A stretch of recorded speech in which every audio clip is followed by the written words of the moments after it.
चलिए, आज हम चैप्टर नंबर 1 पढ़ेंगे क्लास 9th का, democracy in the contemporary world. इस चैप्टर के अंदर में हम जानेंगे कि किस तरीके से डेमोक्रेसी जो है वो पूरे वर्ल्ड के अंदर कैसे कैसे काम करना शुरू किया डेमोक्रेसी ने पूरे वर्ल्ड के अंदर। आइए हम दो स्टोरियों के माध्यम से ये समझेंगे। पहली स्टोरी हम चिली की है, दूसरी स्टोरी हमारी पोलैंड की है। चिली कहाँ है मैं आपको ये बताता हूँ अभी। चिली है साउथ अमेरिका के अंदर एक छोटी सी कंट्री है चिली, और पोलैंड एक यूरोपियन देश है। तो हम उन दो स्टोरी के माध्यम से पढ़ेंगे कि पूरे वर्ल्ड के अंदर डेमोक्रेसी कैसी है। इस चैप्टर का मतलब भी यही है, democracy in the contemporary world, कि पूरे वर्ल्ड के अंदर डेमोक्रेसी कैसी है। आइए पढ़ते हैं, देखते हैं। इस फोटो के माध्यम से समझते हैं पहले चिली की व्यवस्था, चिली में कैसी डेमोक्रेसी थी। चिली डेमोक्रेसी का मतलब तो मुझे लगता नहीं है आप लोगों को बताना पड़ेगा, फिर भी आप सबकी सहूलियत के लिए मैं एक बार डेमोक्रेसी का मतलब बता दूं। डेमोक्रेसी का मतलब होता है कि एक तरीके से ऐसा सिस्टम जिसके अंदर जो लोग हैं वो अपनी शक्ति का प्रयोग करते हुए, अपनी वोट देने की शक्ति का प्रयोग करते हुए अपने रूलर्स को चुने, अपने नेताओं को चुने, और सारा डिसीजन जो है वो उनके द्वारा चुने हुए लोग लें, कंट्री से रिलेटेड कोई भी डिसीजन, इसको बोलते हैं डेमोक्रेसी। तो आइए देखते हैं डेमोक्रेसी कैसे कैसे वर्क करती है इस पूरे वर्ल्ड के अंदर, नॉट ओनली इन इंडिया, सिर्फ इंडिया के अंदर नहीं, पूरे वर्ल्ड के अंदर। आइए देखते हैं। सबसे पहले हम देखेंगे ये पिक्चर दिख रही है आप लोगों को स्क्रीन में। ये पिक्चर जो है ये है चिली के प्रेसिडेंट। चिली क्या है? एक कंट्री है। मैं दोबारा से याद दिला दूं आप लोगों को, चिली एक कंट्री है नॉर्थ अमेरिका की। ये चिली, वहाँ के ये प्रेसिडेंट हैं। इनका नाम है साल्वादो आयांदे। फिर से सुन लीजिए एक बार नाम, साल्वादो आयांदे, याद रखिएगा, साल्वादो आयांदे। मैं बता दूं कौन से हैं प्रेसिडेंट इनमें से, इन सब में से प्रेसिडेंट हैं यह व्यक्ति प्रेसिडेंट हैं। ये जिन पे टिक का निशान दिख रहे हैं, ये प्रेसिडेंट है। ओके, चलिए चलते हैं आगे। टू टेल्स ऑफ डेमोक्रेसी, दो पहलू डेमोक्रेसी के। इसके ये पिक्चर प्रेसिडेंशियल पैलेस के, जहाँ पर प्रेसिडेंट रहते हैं। Workers of my country have faith in Chile and its future. ये कह रहे हैं, अपने लोगों को संबोधित करते हुए कह रहे हैं। ये जो पार्ट है, ये जो इनकी ये स्पीच से शुरू होता है, ये पहला जो है इनकी स्पीच से शुरू होता है। जो पिक्चर दिखाई थी ना मैंने आपको, वो थे साल्वादो आयांदे, उन्हीं की स्पीच से ये चैप्टर शुरू होता है। Workers of my country have faith in Chile and future. तो कहते हैं कि मुझे पूरा भरोसा है कि जो चिली है वो बहुत अच्छे तरीके से और आगे बढ़ेगा, और मुझे इसके भविष्य में भी पूरा विश्वास है। Other men will overcome this dark and bitter moment when treason seeks to prevail. Keep in mind that much sooner than later, he great avenues will gain be opened through pay, which will pass from free men to construct a better society. Long live Chile, long live the people, long live the workers. They are my last words, and I am certain that my sacrifice will not be in vain. I am certainly that at the very last it will be a moral lesson that will punish felony, cowardice and treason. वो अपने लोगों को संबोधित करते हुए कह रहे हैं कि मुझे पूरा भरोसा है कि चिली जल्द ही इन सब चीज़ों से बाहर आएगा, और हम सब एक साथ मिलकर फिर से काम करना शुरू करेंगे, और हम लोग एक ऐसी सोसाइटी का निर्माण करेंगे जो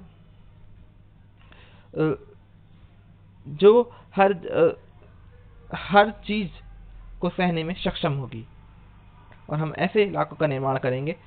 और कह रहे हैं चिली के पीपल, बढ़ते रहो, काम करते रहो, आगे बढ़ो। और हम जल्द ही वो ये भी कह रहे हैं कि ये मेरा आखिरी भाषण है चिली के अंदर, और शायद इसके बाद मेरी मृत्यु भी हो सकती है। वो सेना, यानी कि जो अब होने वाला है चिली के अंदर, उससे ये भली भांति परिचित थे। वो जानते थे कि इनके पॉलिटिकल पार्टी के लोग और विपक्षी पॉलिटिकल पार्टी के लोग इनको जीने नहीं देंगे।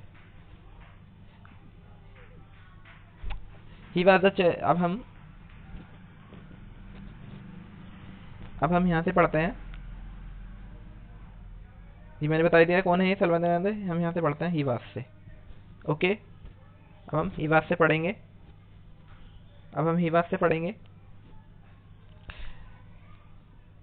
he was then the president of Chile, a country in South America। जैसे कि मैंने शुरू में बताया था कि ये एक प्रेसिडेंट हैं चिली के, साउथ अमेरिका के। The speech was given on the morning of 11 September 1973। और ये जो मैंने बताया था अभी आपको स्पीच, ये 1973 में 11 सितंबर को दी गई थी। 1973 में 11 सितंबर को दी गई थी। The day that the government was overthrown by the military। और ये वही दिन था जिस दिन सरकार को मिलिट्री ने उखाड़ फेंका था। यानी कि ऐसा शासन आया था चिली के अंदर जब जो गवर्नमेंट है वो किसकी बनी थी, वो बनी थी ऐसे लोगों की जो सरकार में नहीं सेना में थे। Allende was the founder leader of the socialist party of Chile and lead the popular unity coalition to victory in the presidential election 1970। Allende कौन थे? अलांदे थे सोशल पार्टी ऑफ चिली के प्रेसिडेंशियल इलेक्शन के उम्मीदवार, जिन्होंने जीत हासिल करी थी 1970 में प्रेसिडेंशियल इलेक्शन में, राष्ट्रपति के चुनाव में। प्रेसिडेंशियल इलेक्शन क्या होता है? राष्ट्रपति के चुनाव में। और उन्होंने एक कोalition यानी कि गठबंधन सरकार का नेतृत्व किया था। आफ्टर बीइंग इलेक्टेड प्रेसिडेंट, राष्ट्रपति चुने जाने के बाद, Allende had taken several policy decision to help the poor and workers. Allende ने बहुत सारे ऐसे निर्णय लिए, अलांदे की सरकार ने बहुत सारे ऐसे निर्णय लिए जो वर्कर्स, गरीब लोगों के बारे में सोचते थे, यानी कि गरीब लोगों की हेल्प करते थे, पुअर की हेल्प करते थे। These include reforms of the education system, free milk for children and distribution of land to the landless farmer। और इनमें से कुछ ऐसे फैसले भी थे जो एजुकेशन सिस्टम के अंदर बदलाव, जिन्होंने एजुकेशन के सिस्टम के अंदर बदलाव लाए और फ्री मिल्क बच्चों को दिया, बच्चों को फ्री मिल्क, एजुकेशन, और जो लैंडलेस लेबर्स हैं, फार्मर्स हैं, उनको लैंड भी डिस्ट्रीब्यूट किया। ये बहुत अच्छी पॉलिसी थी इनकी, लेकिन इनकी पॉलिसी को अपोज करते थे, यानी कि इनकी पॉलिसी के विरुद्ध थे इनकी पॉलिटिकल पार्टी के लोग और धनी लोग चिली के। जो लोग बहुत ज़्यादा रिच थे चिली के अंदर, वो लोग इसके अपोजिट थे। अब आइए पढ़ते हैं इनकी सरकार को किस तरीके से हटाया गया चिली के अंदर से। Military coup of 1973। On the morning of 11 September 1973, the military took over the seaport. The defense minister was arrested by the military when he arrived at his office। देखिए किस तरीके से एक सरकार के मंत्री को ही सेना ने गिरफ्तार कर लिया। On the morning of 11 September 1973, सुबह की बात है 11 सितंबर की 1973 के, कि वहाँ के डिफेंस मिनिस्टर, रक्षा मंत्री को ही गिरफ्तार कर लिया गया। द मिलिट्री, किसके द्वारा? मिलिट्री के द्वारा। The military commander asked the president to, ये दूसरा पेज आ गया है, the military commander asked the president to resign. और सबसे बड़ी बात यह है कि मिलिट्री कमांडर्स जो होते हैं, मिलिट्री कमांडर्स जानते होंगे आप, सेना के अधिकारियों ने कहा प्रेसिडेंट को, राष्ट्रपति को कहा जबरदस्ती कि आप अपने पद से रिजाइन कर दीजिए। रिजाइन माने जानते हैं ना, त्याग पत्र दे दीजिए। But realising the danger to the country and to his life, he address the people on the radio part which he read in the beginning. लेकिन उन्होंने मना कर दिया कि मैं कोई भी इस्तीफा नहीं दूंगा और गलत ताकतों को मैं चिली के ऊपर हावी नहीं होने दूंगा। और उन्होंने रेडियो के ऊपर एक अपना भाषण देना शुरू कर दिया। और जो हमने भाषण शुरुआत में पढ़ा है ना, वही भाषण उन्होंने दिया था उस वक्त। Then the military surrounded the president's house and started bombing it। और जल्द ही मिलिट्री ने चारों तरफ से प्रेसिडेंट के हाउस को कवर कर लिया और वहां पर बमबारी शुरू कर दी। President Allende dead in a military attack. और दुख की बात यह है कि प्रेसिडेंट अलांदे मारे गए मिलिट्री अटैक में। This was the sacrifice he was talking about in his last speech। A government elected by the people was overthrown by a military through conspiracy and violence। और एक लोकतंत्र का हत्या की गई और लोकतंत्र को हटा दिया गया जबरदस्ती, और लोगों के द्वारा चुनी हुई सरकार को गिरा दिया गया। What took place in Chile on 11 September 1973 was a military coup। और इसी जब सरकार मिलिट्री के द्वारा या फिर किसी भी व्यक्ति के द्वारा, एक अकेले व्यक्ति के द्वारा हटा दी जाती है, गिरा दी जाती है, एक ताकतवर संस्था के द्वारा गिरा दी जाती है, उसको बोलते हैं कप। इसको हिंदी में तख्ता पलट बोलते हैं। और इसका फिर उनके बाद साल्वाडोर अलांदे के बाद चिली के प्रेसिडेंट बने जनरल अगस्टो पिनोशे। आपने देख रहे होंगे आप, मैं दिखाता हूँ आप लोगों को। जनरल अगस्टो पिनोशे, ये दिख रहे हैं ना नाम आप, जनरल अगस्टो पिनोशे, ये नाम, ये है जनरल अगस्टो पिनोशे। ये नाम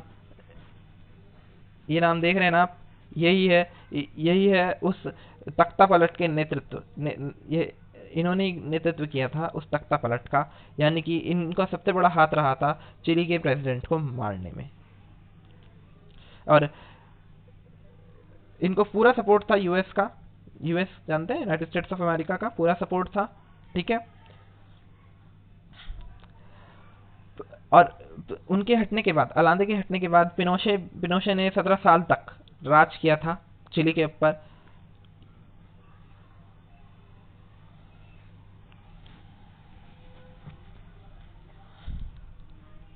Former government then was elected by people. The power shifted to the military officer. They could do as they wished and no one could question them. और military की power साथ होने के कारण उनसे ना कोई क्वेश्चन पूछ पाता था, ना ही कोई उनके खिलाफ आवाज उठाता था। जिसके जो भी खिलाफ सरकार के खिलाफ आवाज उठाता वो उसको मार देते या फिर उसको लापता कर देते थे। Thus, military leadership was established in Chile. Pinochet government tortured and killed several of those who tortured Allende and those who wanted democracy to be restored. Pinochet की गवर्नमेंट ने बहुत सारे लोगों की हत्याएं करी और कई सारे लोगों को मारा और उन्हें लापता कर दिया। These included generally जिनको मारा गया, लापता किया गया और जो उनके पक्ष में नहीं थे, लोकतंत्र के पक्ष में नहीं, जो लोकतंत्र के साथ थे, समर्थन में थे, उनको मार दिया गया, उनको लापता कर दिया गया। और जिन्होंने मना कर दिया कि हम इस तख्ता पलट में नहीं जाएंगे, उनको भी हटा दिया गया उनकी पोजीशन से। These include General Alberto Bachelet of the Chilean Air Force and many other officers who refused to join the coup. General Bachelet 5, और उनमें से एक थे जिन्हें एक ऐसे ऑफिसर थे सेना के जिन्होंने मना कर दिया था कि मैं इस तख्ता पलट के अंदर, ये गलत है, ये लोकतंत्र की हत्या है, उन्होंने मना कर दिया था ऐसा करने को, कि मैं इसके अंदर भागीदार नहीं बनना चाहता। तो फिर उनको मार दिया गया, उन्हें मार दिया गया जनरल अल्बर्टो बैचलेट को। और आप भरोसा नहीं करेंगे कि इन्हीं की बेटी आगे चलकर चिली की राष्ट्रपति बनती है। और इसके बावजूद भी उन्होंने 3,000 पीपल्स को मार गिराया। मिलिट्री ने 3,000 लोगों को मार गिराया देश के अंदर। और आज किसी का तो आज तक पता नहीं लगा कि वो कहाँ है। ये देख रहे हैं ना आप, ये पिक्चर देख रहे हैं आप, ये है अल्बर्टो बैचलेट की बेटी, वही वे अल्बर्टो बैचलेट जिन्हें पिनोशे की गवर्नमेंट ने मार दिया था। तो यह थी चिली की स्टोरी, किस तरीके से चिली के अंदर एक डेमोक्रेटिक कंट्री को हटाकर, एक ऐसी सरकार, एक डेमोक्रेटिक कंट्री को हटाकर